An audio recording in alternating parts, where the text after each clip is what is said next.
Oke, mari kita langsung masuk aja nih. Kita lagi lihat wawancara Jay Shetty sama Jonathan Haidt, ya.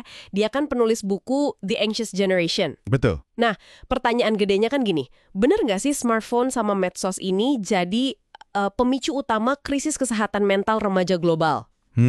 Dan apa yang bikin ini beda gitu dari kekhawatiran soal teknologi yang udah-udah? Iya. Jadi fokus kita kali ini tuh lebih ke argumennya Haidt soal penurunan kesehatan mental yang kayak serempak gitu di banyak negara. Serempak ya? Iya, terutama di remaja perempuan. Mulainya itu sekitar 2012-2013. Nah, momen ini, menurut sumber kita nih, pas banget sama waktu orang-orang pada ganti ke smartphone. Oke. Jadi udah, mari kita bedah aja logikanya Haidt, terus bukti-bukti yang dia kasih, sama solusinya gimana? Sip. Argumen utamanya kan ini tuh bukan cuma sekedar panik moral biasa soal teknologi baru. Kayak dulu orang heboh soal TV atau video game. Ada data lonjakan depresi, kecemasan, terus yang sampai rawat inap psikiatri remaja. Itu naik signifikan banget sekitar 2012 sampai 2015 di negara-negara maju. Betul, datanya cukup jelas di situ. Terus yang menarik nih, anak-anak mudanya sendiri tuh kayaknya ngerasa ada yang nggak beres. Ada riset yang dikutip Haidt, katanya banyak dari mereka, ya meskipun tetap pakai, tapi sebenarnya berharap platform kayak TikTok gitu nggak pernah ada. Iya, itu menarik. Timingnya itu loh yang mencolok. Periode 2010 sampai 2015 itu kan masa transisi besar ya, dari HP jadul ke smartphone. Benar banget. Dan Haidt ini nggak berhenti di korelasi doang. Sumber ini juga nunjukin ada studi eksperimental yang dia kutip. Oh ya, gimana tuh? Jadi, kalau penggunaan media sosialnya dikurangi, setelah adaptasi tentunya, itu cenderung memperbaiki kesehatan mental. Oke. Ini nunjukin ada kemungkinan hubungan sebab akibat, bukan cuma kebetulan aja gitu, waktunya barengan. Paham. Terus ada juga soal perbedaan dampak berdasarkan usia kan? Ya. Ini ditekankan banget. Iya, itu penting. Buat orang dewasa, mungkin ada manfaatnya lah ya, buat jaringan, bisnis, apa gitu. Iya. Tapi buat anak pra-remaja yang umurnya sekitar 11-13 tahun, Nah, itu dia. pas otaknya lagi berkembang pesat tuh di awal pubertas, argumennya manfaatnya minim banget, tapi risikonya gede. Gede banget. Kayak kita ngasih pusat hiburan super canggih, plus potensi dihubungin orang asing, langsung masuk kantung mereka. Tanan otak pas pubertas. Menurut argumen di sumber ini ya, anak usia segitu tuh belum benar-benar butuh jaringan teman online yang luas banget atau interaksi intens sama orang asing.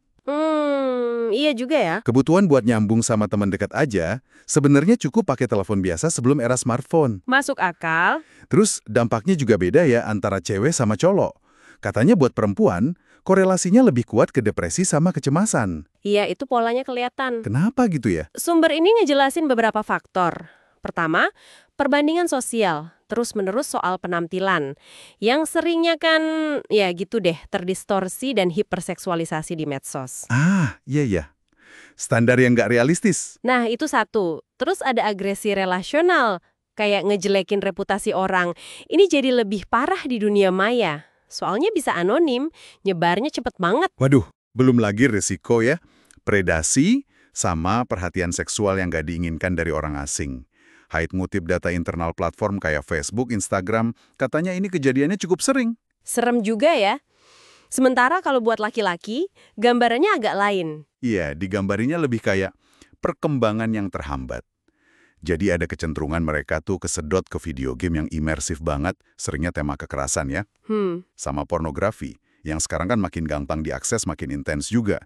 Nah, kepuasan instan dari situ bisa ngalahin motivasi buat hadapin tantangan dunia nyata. Kayak misalnya? Ya kayak olahraga, interaksi sosial langsung, atau usaha bangun hubungan gitu. Ini bisa ngehambat pengembangan skill sosial sama ketangguhan mereka.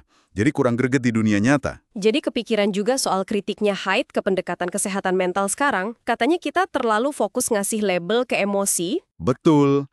Tapi kurang ngedorong pengalaman dunia nyata yang justru bangun ketahanan. Kayak main bebas, ambil risiko kecil manjat pohon misalnya, belajar hadapin konflik kecil, bahkan ditolak. Iya. Kita malah cenderung jadi terlalu melindungi ya, helikopter parenting istilahnya. Nah, itu dia. Padahal kalau kita lihat gambaran besarnya nih, Main bebas yang fisik ya tanpa diawasin ketat terus, itu tuh kebutuhan biologis mamalia buat perkembangan otak sama sosial. Oh, kayak anak hewan gitu? Iya, mirip anak primata yang main gulat buat belajar batas sosial dan fisik. Nah, masa kecil yang didominasi layar ini kan ngilangin unsur penting itu. Fisik, risiko yang terkontrol, sama latihan interaksi tatap muka. Ada perbandingan yang lumayan bikin kaget soal waktu main ini kan. Di sumbernya disebut, iya itu. Ironis banget. Sumber ini nyebutin kalau waktu main anak di sekolah kadang terbatas banget, mungkin cuma 27 menit.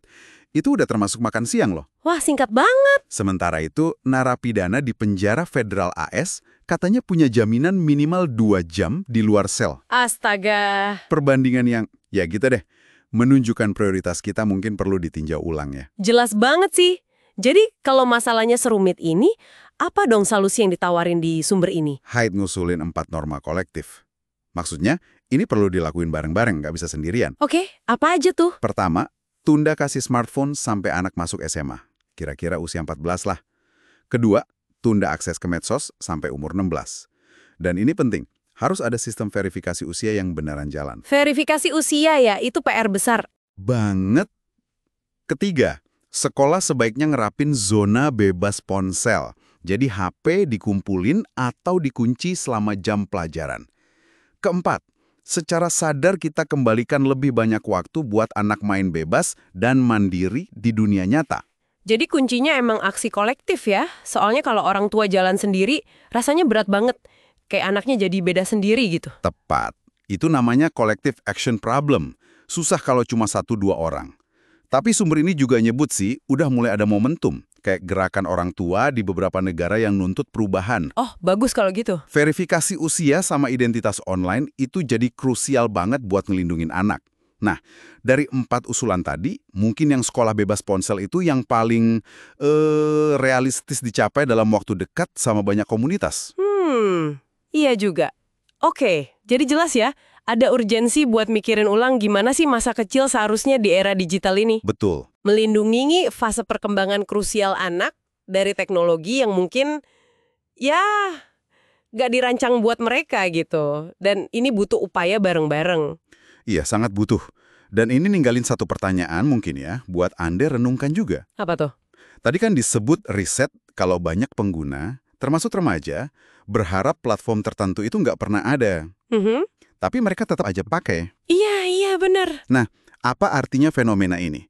Saat kita secara kolektif kayaknya terlibat dalam sesuatu yang kita curigai bawa dampak kurang baik, terutama buat generasi selanjutnya. Sesuatu buat dipikirin aja.